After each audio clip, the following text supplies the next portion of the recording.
Hi, Hudson. Hey April, how are you? It's so nice to be with you in virtual person. In virtual person. Very nice. What time is it where you are? Oh my gosh, 7 minutes after 8 in the morning. Did you have any coffee yet? Not yet, not yet. I don't But drink coffee. It makes me crazy. yeah, me neither. Yeah. I was asking my brother, I'm like, do I need to have coffee for this? And he was like, no, you don't. You absolutely do not need coffee. More But focused. yeah, but I have tea. Oh, that's good. I've Mm-hmm. got fresh air. That's all Oh, no, we really enjoyed your presentations. There was a lot of really fantastic feedback. Your talks are just so helpful to all of us who, we have questions. And, I must say, there's this idea of people not feeling like they can connect with someone virtually or that we can't connect, online. But there's nothing that's better than being in person. But I have to say, for subject matter like yours, there's a lot of safety behind a screen. You can really, when you have these questions, you're embarrassed to express the frustration or the conversation. And it's just, you're brave to actually put your face in front of ours. And while we get to sit behind our screen and get all of the answers that you have done such an amazing job gathering. So thank you. All glory be to God. But Uh, thanks. yeah. God's grace is amazing. So we Hmm. do have some questions. You want to just get right into it? Yeah, let's do it. All right. So I'm going to attempt to play the message. And if you can't hear it, then just let me know.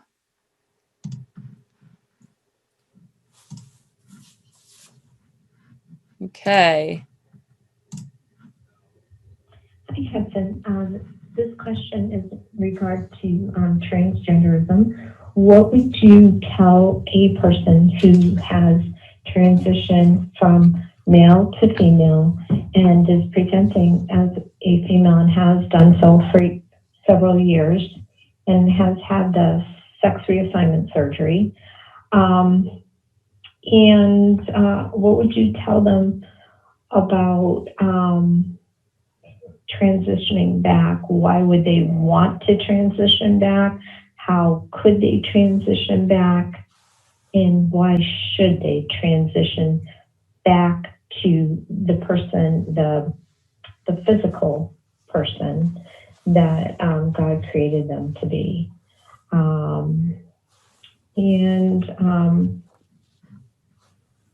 Yep, I think that's it. And All right. Okay. So you heard that question. Yeah, I heard that one. Um, so shall I get her Yeah. going? Okay. The first thing is having this is the difficult conversation about like having like what do you say, right? I had made some notes on this. I had heard the question in advance, so you guys know why I'm looking down here. I just made a quick note here. What I've come to realize on this topic and on any other topic, people, of course, this is before we get started here. People are not typically thrilled about having truth told at them.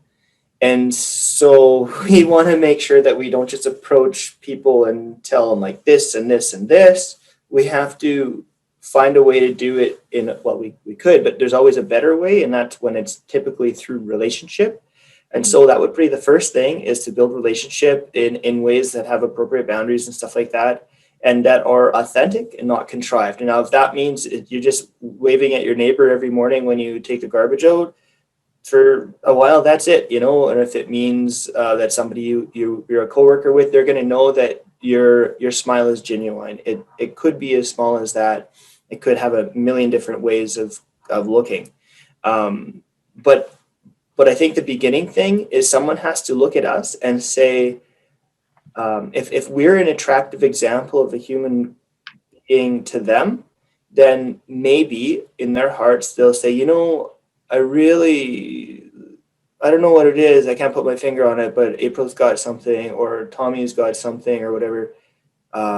there's something there I'm interested in. There's a piece there.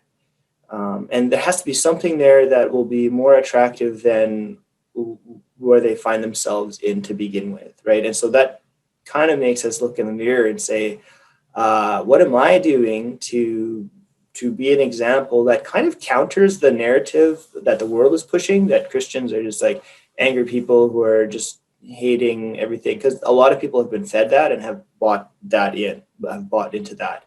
So we want to,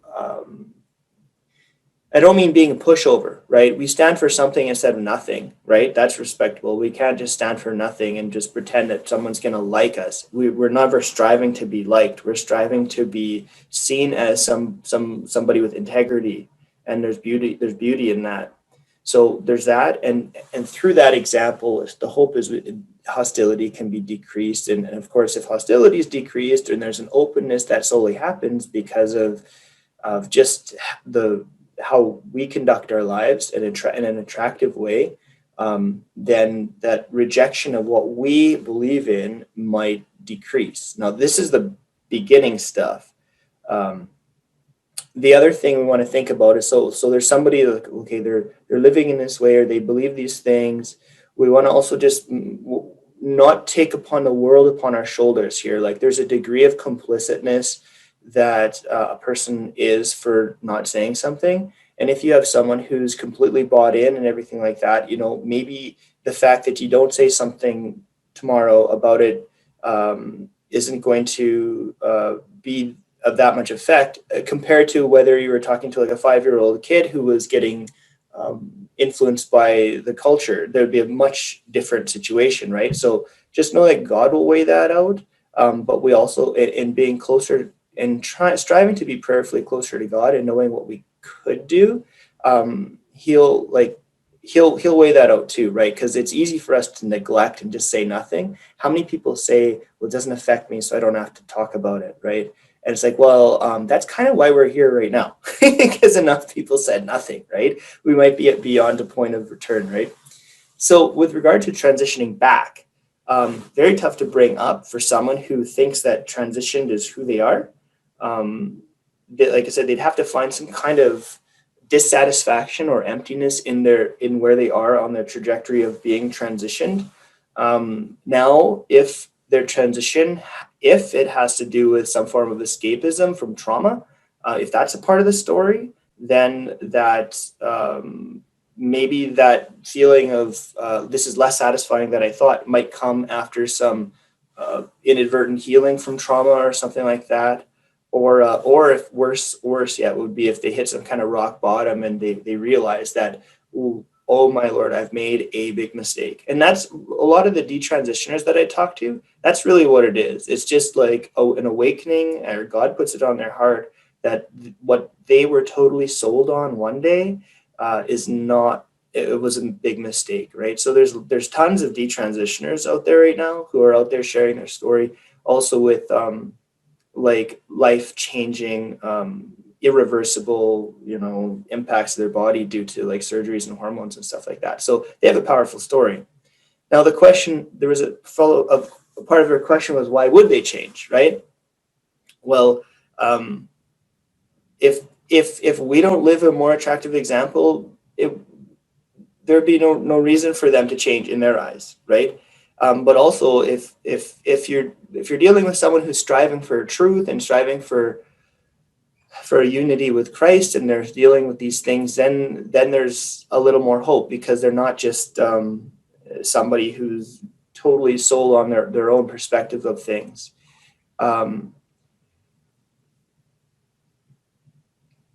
If there is a pursuit of truth on the inside, someone might get there eventually, and that's what we just have to keep praying, that people take one step further than where they are. It's like the process of healing from trauma, for example. I'm not saying everybody who's doing this is traumatized, but it's like it's very safe to be in this world that we create for ourselves, so we're unchallenged. But as soon as we walk with people towards taking one step beyond that, and we take people to face things that are could have been the sources of trauma and whatnot, if that's the case, then that healing can kind of come. Okay, I'm not talking about healing from transgenderism. I'm talking about relational healing and healing with self-concept, things like that, where a person can begin to see things differently. And then also, as they drift from that, say, well, where I was before was not where I think I should have been. And that can help a person detach from the idea of, well, being transgender is who I am. Being transgender is who I am. Okay. So how could a person transition back? I think we all operate inside. We all operate inside the only reality we know. And some people have never heard of detransitioners before. So just like how a lot of young people are choosing to transition because they've been convinced that they don't fit in the little box of what it means to be male or female, there's ideas being pushed at them which are making them think a certain way. Likewise, there's ideas of detransitioning that are being exposed to people, a lot of young people, and they're saying, wow, I didn't know there was a way out. So if it's a person who's an adult and they've already had the SRS surgery and they've really become invested, they still might want a way out one day. But if it would the further a person becomes invested in it, the further the sacrifice there is in walking away, right? There might be a community involved, there might be a support network involved and all that stuff. And that's why we can never just like try to get people to convert to Jesus Christ and to the virtue of chastity and all the fullness of virtue, and then just kind of abandon them. We should, for all people in our journeys with them, should be striving for that long-term community and whatnot, with appropriate boundaries and stuff. Because this leads into the last question that the lady asked, is like, why should a person transition back? Well, they're happy the way they are. That might be very true. They might be happy.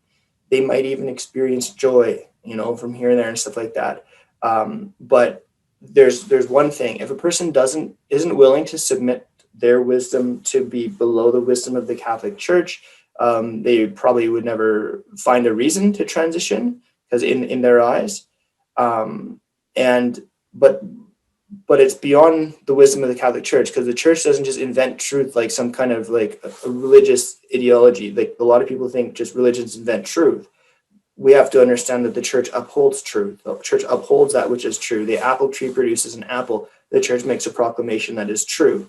Where things might, there's room for consideration around things, let's say in the interaction of others, like for example, this whole talk about the death penalty or something. I'm not even I don't want to get in there, but I'm saying that there's conversations happening, right? But it's not like the Church can say, well, this apple tree no longer produces apples, this apple tree produces bananas. Instead, that can never happen. So when it comes to things that are authored into nature, like written into nature at a snapshot in time, get rid of all the feelings, get rid of all the behaviors, and you look at a snapshot in time, the Church says this is, that can never be changed. So, but because of that, part of chastity, okay, why should a person transition back? Why would they? They would have to have their heart opened up to the beauty of the virtue of chastity. And the reason for this, first of all, that would only happen if they encountered the radiant beauty of chastity in someone else, so they knew what they wanted to taste. But chastity includes successful integration of sexuality. And successful integration, that's Catechism 2337, successful integration. And successful integration includes an upholding of what God has physiologically authored into our bodies. And that involves maleness and femaleness. So, and then the complementarity between male and female in terms of physiological aspects of the sexual faculties. So successful integration is rejected when I, as a male, take on the idea that another male should be my complement. So I'm rejecting chastity via my rejecting of successful integration. And if I take on the idea that I'm a woman, like I used to do, I'm also rejecting that God authored me into creation as a man. So in either of those, successful integration is being countered, thus chastity is being rejected. So why would a person transition back? They would have to have their heart lit aflame with the desire to uphold the artwork as authored by the divine artist. They would have to have their heart lit aflame to desire to successfully integrate their sexuality in accordance with what God has authored. They would have to do that. They'd have to come to that awakening in their heart. Otherwise, there'd be no reason to do it. in their eyes. The bigger reason is that unrepentant sin, because you can sin without knowing it, such as rejecting chastity, which means rejecting the fullness of virtue, which means rejecting the fullness of holiness, which means rejecting the fullness of Christ. To remain unrepentant in that, like with knowledge, unrepentant of that, can have like eternally binding consequences, and we don't want people to go to become bound to those consequences when they could otherwise have a consequence that is in unity with with God, because it's in unity with what God has created, with unity with holiness, fullness of virtue, chastity, and honoring and respecting what God has authored into creation. Okay, so why should a person transition back? They should transition back so that they would respect how God had authored them, which would open their heart more so to the fullness of virtue, which would help them in their journey of holiness and ultimately, hopefully, help them get to heaven. Can I, that was amazing. I could hear you talk forever. You're just so, obviously this is your gift. So thank you for sharing it. Something that we're all really dealing with right now is this pronoun thing, the him and the her and the they and the them.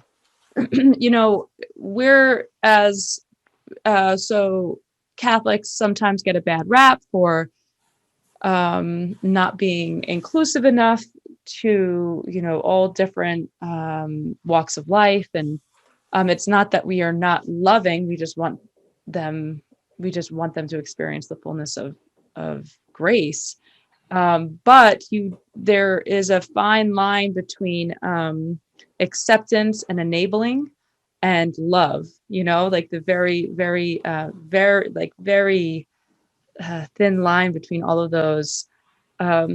Do you have any advice or thoughts or insights on what we should do, maybe as devout Catholics or someone that wants to see people reach the fullness of grace without pushing them away or enabling, or it's just a challenge. Do we go by the her pronoun if they're God made them a him?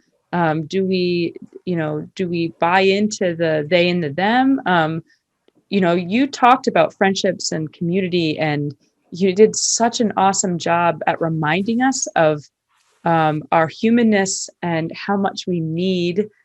God gave us the five senses, and we need human beings to that's part of us feeling God's love is through each other. And so the worst thing that we can do, because of the way that God made us, is to reject people. And sometimes when we don't accept who they think they are, they feel as though they're feeling rejected. So what are your thoughts on the pronouns? And also, since I don't want to interrupt you, another thought is, with the transitioning stories that you have, detransitioning stories, can you give an instance?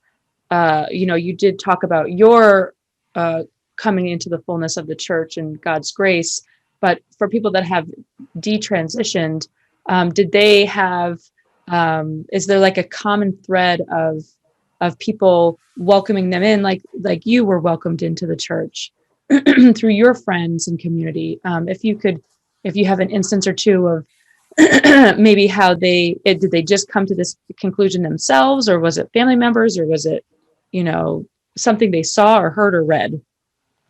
Sure. Sorry, heavy questions at 7 a.m. There's lots of, it's it's very early. So the first thing, I've got this like a whole page of like notes I scratched down here while I was at it. First thing, the idea of rejection. Let's talk about that for a sec. For a person to feel rejected, that is different than being rejected. And so we have to understand that even in the best of intentions that we have in walking with people, some people will always feel like they're being rejected, and some people will feel that they're being rejected and or even hated because we're not in the position of 100% affirmation. So we just have to deal with that and understand that our best efforts will be measured by God. Whether the person feels like they're rejected or not is between them and God, okay? Because if we're striving to make sure 100% of people feel accepted, then that includes people who believe that acceptance only happens when we do 100% affirmation. So we're going to probably cave and be less good examples of the beauty and truth of the faith. When we stand for nothing, that's not attractive at all. It just makes everything just meaningless. So again, some people, if you took the collection of humanity, no matter what we do, some people are going to feel rejected. Okay. And that doesn't mean we should be neglectful in striving to make people feel not rejected, but it just means that our expectation of who should feel not rejected shouldn't be 100% of people. It would be insane if that was. It doesn't. That's not how we work, right? Okay. So the other thing having to do with this rejection thing I noted is that we should be looking in the mirror and asking ourselves, what is my ultimate goal? Is my ultimate goal to be loved or liked, or to feel like that I should have a relationship with this person more so than my responsibility to bring them the truth? Now, this isn't saying that relationship should the truth should trump over the relationship, like immediately, like I'm just going to talk truth because we know we reveal truth. It's like the milk before solid food thing, right? You truth comes in time when people are ready for it. And we're attentive to this when we're rooted in prayer and we're trusting the Holy Spirit on how this is going to unfold. But what I'm saying is, if our disposition is in our human frailty is to desire that someone likes us or desire that relationship first and foremost, if that's our first and foremost thing, that could lead to the trouble of where we become enablers and say, well, this person can kind of use, how do I say it? We can enable people in a trajectory that is dangerous for them and possibly even manipulative, where someone says, well, like, if you don't affirm me in this way, then you don't love me, right? That sort of thing, that sort of thought. And the idea is, nowhere else in our humanity do we accept that sort of conditional behavior where someone says, well, if you don't do this, then you don't love me. If you don't affirm me in this way, then you don't love me. And so Father John Harvey of Courage International had a little document for parents on how to deal with these sorts of things with their children. And number 3 on this list of 3 was, don't ever stand for emotional manipulation, right? Because if we do, then we are the doormats, and Christians are not called to be doormats. We're called to bring the beauty and truth of God's creation and God's order to the universe. And there's this, we could only being a doormat comes from the false idea that we're just supposed to be nice. That's not true. We're supposed to stand for something. And sometimes that standing for something is going to make us walk to the cross of Calvary. Okay. And so if we have the idea that we just need to be nice and just say, okay, well, then they said this and they're going to forget it. Like, it's not going to be good. It's not going to be good. And that's going to be a failure of inclusivity, because the true inclusivity has to do with our unity in heaven. All people have the opportunity to be unified in heaven. There's inclusivity for all walks of life. And because we were created in this realm inside time, we can all repent. And no matter how far someone has gone down the road of sins against chastity, including which are not all trans and same sex, but those are rejections of chastity by way of their rejection of successful integration of their sexuality in accordance with physiological authorship. No matter how far down any road a person has gone like that, they still can become a saint. We can still become saints with them in the ultimate inclusiveness environment that is heaven, right? And so if we lose sight of that, then what happens is that we try to make sure that people feel like patted on the back and included here in this like this end of our existence, and it's going to burn to the ground. This side of the world is not going to. It will pass. And all the false idols that we put to be the peak of inclusiveness on this world are also going to pass. And that, if we stay on there, instead of hopefully orienting people towards heaven through that relationship and elevating the conversation to understand that there's more than what the media says, there's more than the stories that the TV shows, we can help people get there. We can help people get there through but it's such as long as we're radiating that peace ourselves, right? And it's okay to have like, like be anxious to talk about this. And it's okay to be a little angry that maybe this stuff is getting into the schools. It's okay. But when it comes down to it, we accept this with peace, so that we have something where a person's going to say, this person really does have a conviction and I want to know more. You know what I mean? It ultimately comes back down to the person in the mirror when we do this. And then God measures what we did, not how someone else received it. You know what I'm Wow. saying? You're so courageous, and you're so brave. It's amazing. It's really helpful. Thank you. What about the there actually is a question about an olive branch, and I will play that question because it is a good one. Yeah. But speaking of you're going to end up answering that. But what about some stories of well, actually, let's listen to that question, and then maybe Sure. that'll be the Yeah. okay, hold on. Okay.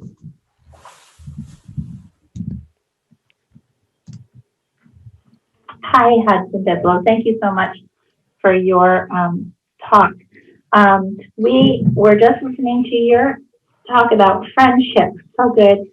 My name is Jennifer McManus. I'm from Holyoke. We attend both Our Lady of the Cross and St. John's in Agawam. And you talk about an olive branch in your talk. And two things. One, it seems as if the people that I know who struggle with identity and same-sex attraction are vehemently anti-Catholic. So while they are good and kind and nice people, they would not be open to talking about the stuff with me, knowing that I'm Catholic, and very strong Catholic. But how can we, what are the practical olive branches that you mention? What are the examples? I guess I'm looking for practical examples of those olive branches as a person who might only be an acquaintance or a neighbor or a friend of the mother of a teenager who's struggling with these questions. I think that's, yeah. What are your thoughts on that? It's funny. Well, she asked for practical olive branches, and then she just listed a few practical olive branches, being the friend of the mother of the teenager, being the acquaintance at work. Those are really what it is. It's establishing authentic relationship, not a relationship so that you can have the talk later. You actually spend time getting to know somebody and trusting how God's going to let that unfold. Right. And again, truth in the idea of milk before solid food, so that it's not too much too fast. Right. I mean, and of course, we can push a little bit, but olive branch, really what that means is who someone's holding the olive branch. Right. We strive to hold the olive branch, and it's not to poke and prod. It's to hold out, and when somebody is ready to grasp for it, they grasp for it, and so, but why would someone grasp for what we have? And if we're not living in an attractive version of faith, which means something rooted in peace and something that is, just like, the model of Mary and Joseph as best we can, virtuous, right? By the way, that's the biggest thing, because virtue transforms the heart, while merely doing Catholic looking things doesn't. We know that there's been a lot of bad Catholics, unfortunately, who did a lot of Catholic looking things that had rottenly unvirtuous hearts. So we should do all we can to try to strive to grow in the fullness of virtue. And that means reading about the virtues and learning about the virtues, so that our faith isn't simply going, just doing the stuff that Catholics do.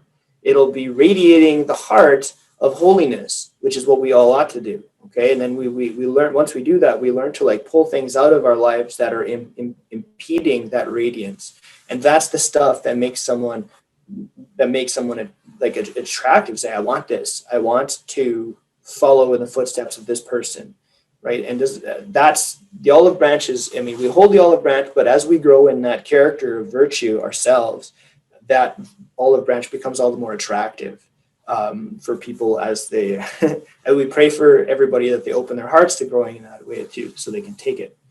But I want to just, before I went to that, I was going to talk about something else here. Basically, the olive branch is that when the time opens up, a person will reach for that branch. And this is the big thing, is that we're sometimes so focused on having that conversation. I got to have that conversation because I'm Catholic. This is what I believe, and I know this person is sinning.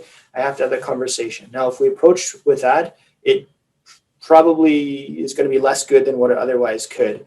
And what I've come to realize, it's sort of like this, is that a conversion of heart before the conversation is better. I don't mean a full conversion. I just mean a softening of the heart. A softening of someone's heart prior to a conversation will make things better. But the other thing is that disarmament comes before the softening of the heart.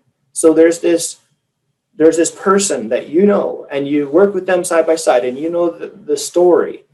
I don't know their story. You can't just, it's not always good to just say, here, watch this video by this guy. I'm not saying me, but just, they'd be like, what are you sending me this for? Right. They know you. They need you to be the person who disarms them and gets them to see the Catholicism through a new lens. Wow. You're not like all those Catholics that I've heard about on TV.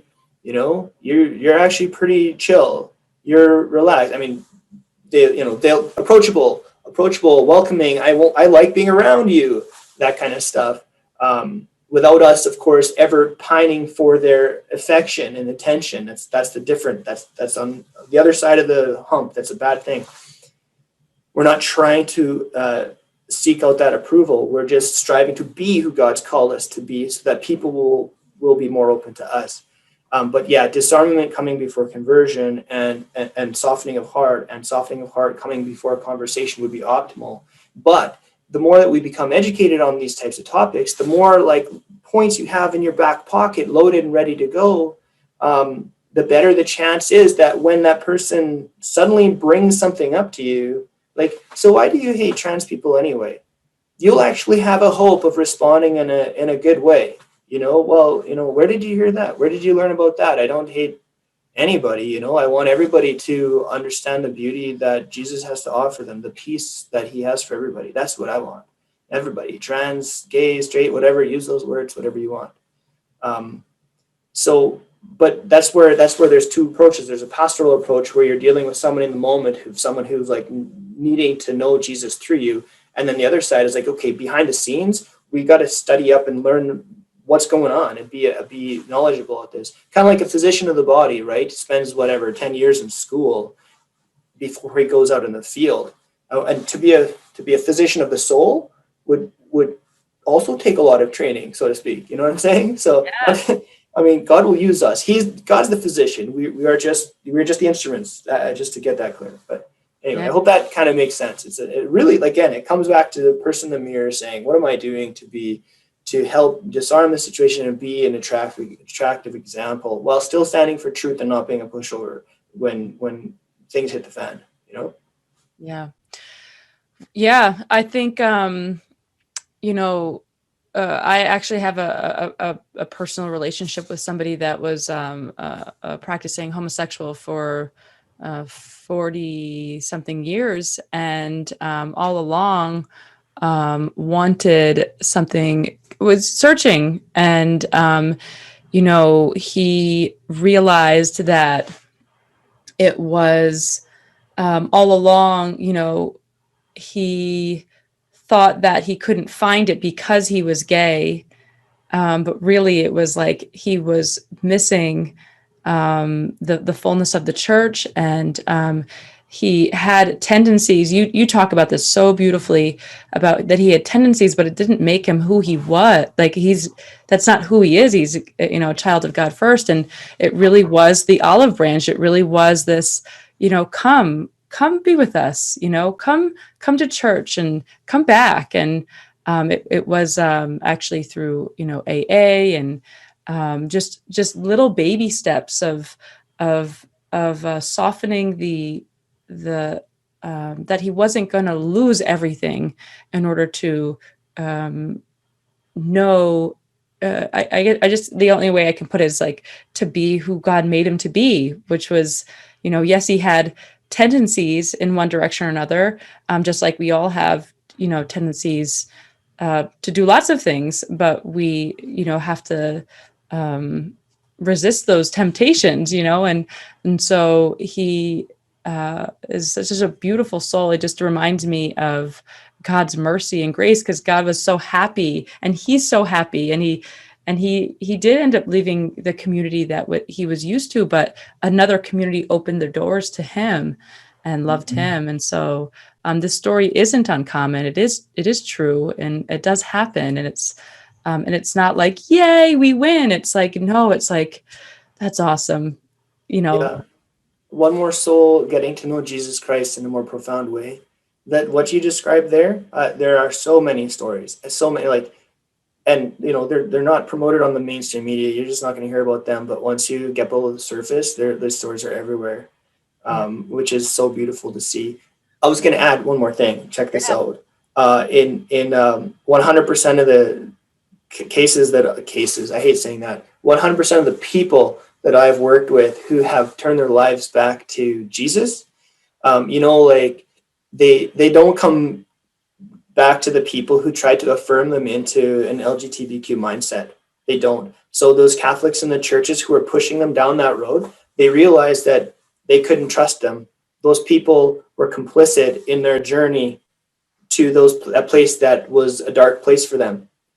And so, but they come back and they find that person who welcomed them and who stood for something, stood for the truth of the church, and had that, that characteristic of joy and peace. But I say that because there's a lot of people who are just very well intentioned, who will just pat someone on the back along the way and walk with them. But walk with them into a relational configuration or a mindset that is decisively rejecting of chastity. Yeah. And that's a dangerous thing. Yeah. And because that's the thing, is if what I think what people are getting confused with is, so if I'm married and I have a tendency to want to, stray, I have to resist that temptation. That's an act of chastity, and similarly, it's not that the people that I personally know are, thinking that they left the life that they had. They realize, well, this doesn't actually make me that happy. God doesn't want this for me, and I don't want it for me, because it led me to 40 years of alcoholism and suicide. I was so empty and searching and searching and searching, it's not. And this is not to say that people that are live a homosexual lifestyle aren't happy people, because I know plenty of active homosexual and transgender people that on this, they feel that as though they're the happiest there. At this instance in particular, he wasn't happy. He didn't know it, but he realized that eventually. So we don't know if people are we can't assume that they're not happy. Right. We can't and project onto them, you're not happy, you need to be with God. It's like Huge. this is a process of healing and understanding. And just like an alcoholic, it's like they're very content drinking, but we know that their liver is being destroyed. But we can't tell them stop drinking. They have to decide that they don't want to drink anymore, because it makes them, unhappy. Yeah. So that should be said too, because I know a lot of really amazing, lovely, lovely people that are homosexual in relationships, and they don't know, or they don't feel as though they need to change who they are. And so that's where the challenge is, because and if we are in their relationship as that nattering Christian who's angry that their rights are being taken away, and they're just mad, and oh, my kids are being taught things in school, we're Yeah. not going to be a reason for them to question the, where they're at. People are like, why would I want to open up my heart to Jesus? Look at those Christians, right? Right. So again, it all comes down to us saying, what am I being to do the most attractive example of truth and beauty, and peace and surrender to the Lord, like without the anxieties, without the interior turmoil. I was going to say, I can speak for myself, and several other people have reiterated this to me. I was only in any state of my life, I was only ever as happy as I knew how to be. Right. And when I didn't have Jesus at the center of my life, well, I was less happy. But it took a leap of faith, right? There was a leap of faith when I met these people. They were radiating this beauty and peace in their faith. And I was like, but I don't know. I didn't know.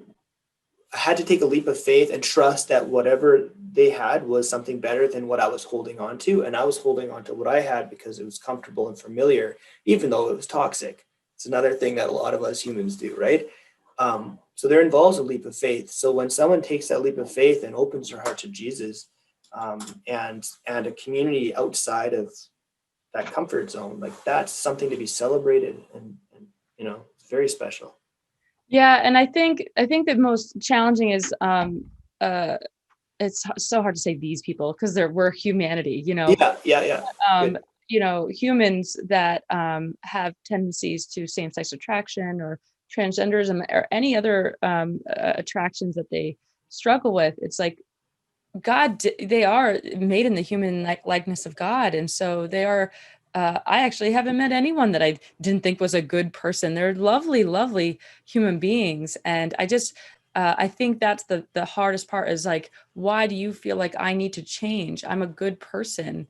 Yeah. Um, that conversation comes up a lot. Check this out. Like So you're it'd be lovely. impossible. Sorry, go ahead. I No, no, interrupted no. you. That's just it. It's just that they're lovely humans, and it's not that we want them to change. It's that we just have experienced Christ's love so much, and this is not about them changing. This is about living a chaste lifestyle or a This life. is this is about helping.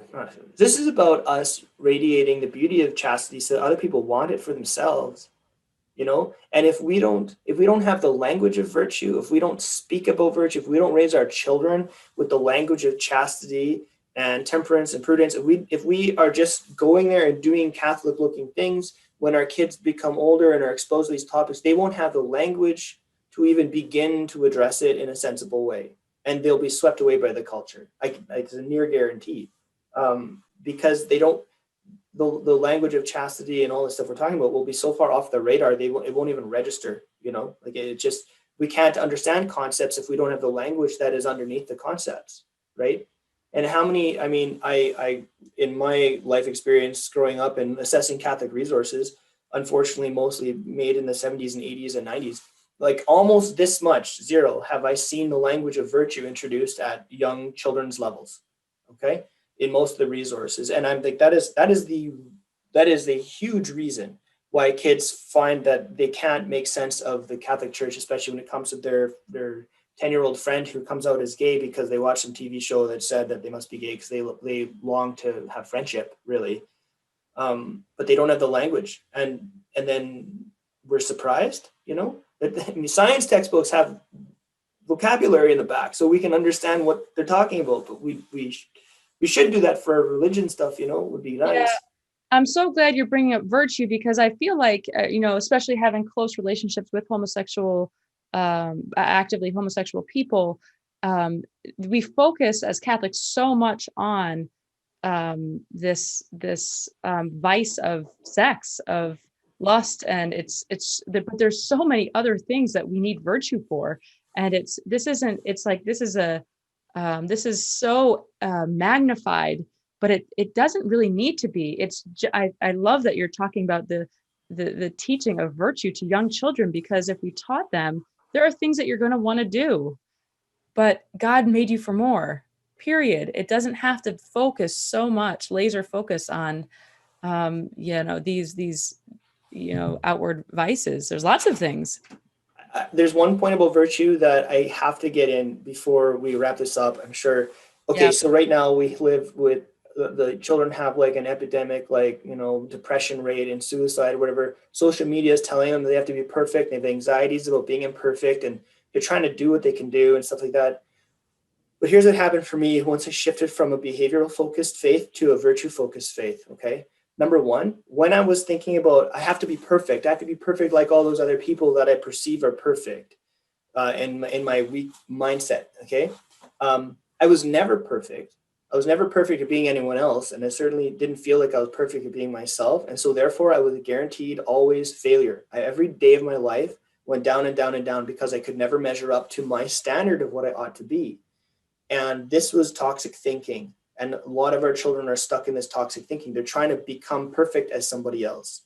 If our children are raised in a virtue mindset where there's like temperance, okay, you don't need to be on that. We're going to practice half an hour of screen time, okay, temperance. What happens then is that instead of, there's a gradual shift from I have to behave perfect to becoming, I can be successful when I manage the virtue. For example, when I only do 30 minutes on this and I temper this, or if I'm prudent here or I'm prudent there, or worse yet, if I fall from chastity or I fall to sin, I strive to turn back quickly. So it allows for the person to be imperfect. That's the big point. When we're looking at a behavioral focused thing, if you're imperfect, it's a, hey, you failed, you screwed up. You know, how many times can a person be beat down with that before they lose hope? Whereas if it's a virtue perspective, a virtue focused perspective, it's like, no, you are one decision away from repenting in full union with God through the sacrament of reconciliation. One decision. Now, how long is it going to be between your falling and you're turning back to the Lord? And our success is always one decision away. Our success is always, we can do that in no matter what state we were in and feel successful. Like, yes, sure, it took me 2 days of wallowing in negativity, but I finally gave my heart back to it. I feel good about this. I don't have to be perfect. I just have to learn to turn back to God. That's what the virtue focus does. And anybody can turn back to God and feel success in that. And like, I mean, one time I'm praying the rosary, I mean, you get knocked off your thoughts 100 times, right? But that's 100 times you get to practice turning back to God, right? And every one of those ways you're growing in the sense of I'm becoming a better version of myself, which is the ultimate thing that God has called us to be, is the best versions of ourselves. All that stuff opens up when we shift from behaviorally focused to a virtue focused, where good behaviors are the fruit. This is big. Good, healthy behaviors are the fruit of virtue, but virtue is not necessarily the fruit of good looking behaviors, as we know from Catholic looking behaviors where people did lots of bad stuff. Oh, Hudson, I could talk to you forever. You are just a joy. It's been so awesome getting to know you. You've given us such a gift, and I am sad that we can't give a COVID hug in person, but a virtual COVID hug is necessary. So thank you so much. We do have to be done, but I can't wait to meet you someday, and we're so grateful for all of your love and knowledge for the church, and please keep going. We're praying for you. Oh, thank you. God be praised. This is for him, and it's been nice hanging out with you again. This is great. Yeah. All right. We'll talk to you soon. All right. God bless you. God bless you.